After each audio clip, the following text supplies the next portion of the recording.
All right. Who knows where I am right now? Which of you Gettysburg nerds can tell where I am just based upon this one shot? You've got a little clue over there. Give you one more clue.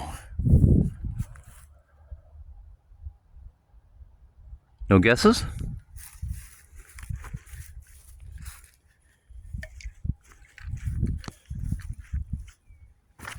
Oh, slippery.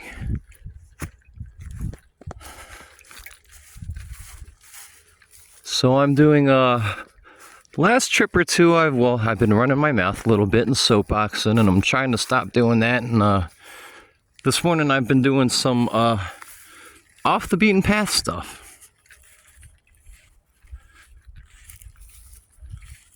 Now, nerds, I'm sure we know where I am, though the rest of the folks might not.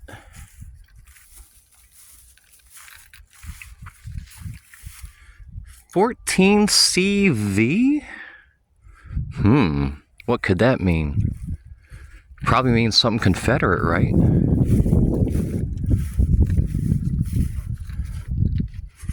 So this morning, after my morning walk, I'm at the Bliss farm site. Not the most famous part of the battlefield. So now you can get your bearings. Town is that way. Cemetery Ridge is up yonder. Low sun these days, it's well into November, so that doesn't give you much of a clue, but... So here's an important detail. Advanced skirmish line. 2nd and 3rd. And now here's the last clue.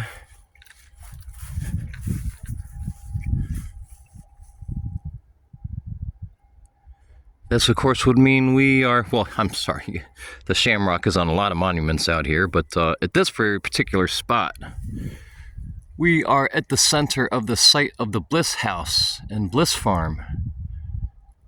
Captured and burned by the 14, there's CV again, July 3rd, 1863. CV, is that Confederate? No, it's actually not. Those were, I almost said it again, those were Connecticut troops. So this was on the fringes, of course. Weird little ditch here of rocks. Interesting, may have been used at some point as a defensive position by the skirmishers. Skirmishers don't get the credit that they're due, they're low level, they're grunts, they're thrown out into dangerous and exposed, situations, compromised positions, unsupported positions. So there's a lot to be said for the skirmishers in this battle and any other battle. Tip of the spear, point man. What other military terms can I think of? You get it. It's a dangerous position and it's dangerous fighting. In fact, this whole area, the Bliss Farm site, was one of those seesaw areas, much like the battle at the wheat field, much like the town of Winchester. The Bliss Farm property changed hands about as many as 10 times, according to emerging Civil War.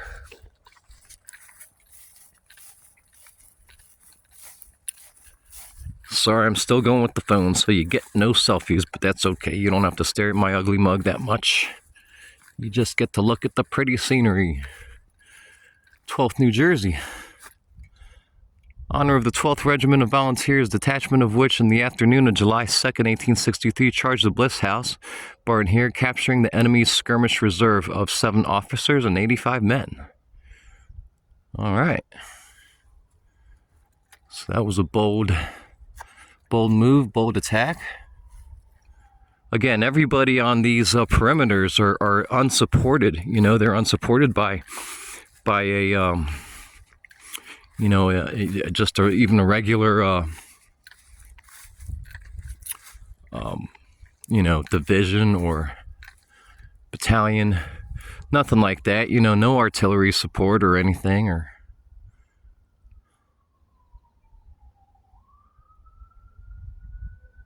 sorry, it's probably hard to read.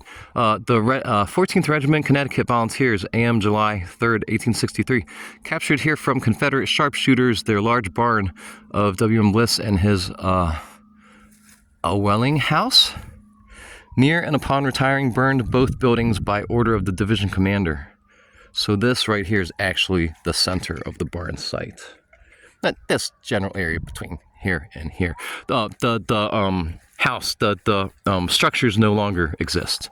Obviously, because it was burned and there wasn't much left.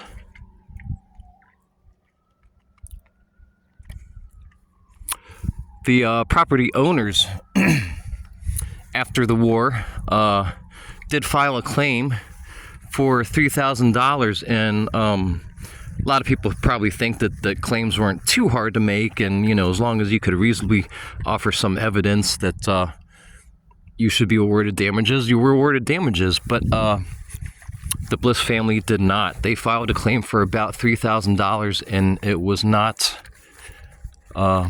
awarded. So again, regular people caught in the middle of a fight that,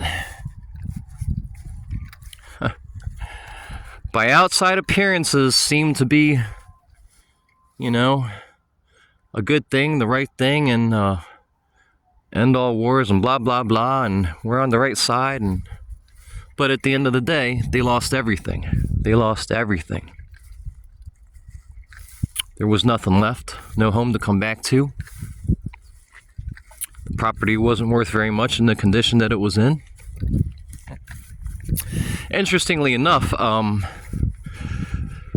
Bliss family, after learning that they would not be awarded the damages, they eventually sold to the Cadoris. And they sold to the Cadoris for $1,000. And before they moved back to New York, Bliss said that his quote is something, I'm paraphrasing, but it was something like, you know, about the having to sell for $1,000 to the Cadori family. His quote was something like, "Let it go. I would give 20 houses or 20 farms to have won this war," or something to that effect. So, I guess I'm glad at the end of the day he wasn't too upset about it, because I would have been. Caught up in the middle. Everything's destroyed. Gonna move back out of state, pack up your family and leave.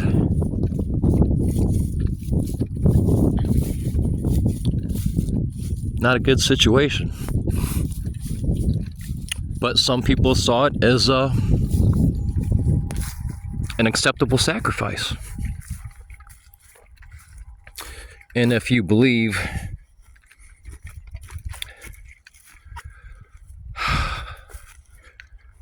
you know, the legends about why this war was fought, then I guess it would seem like an acceptable sacrifice to some people.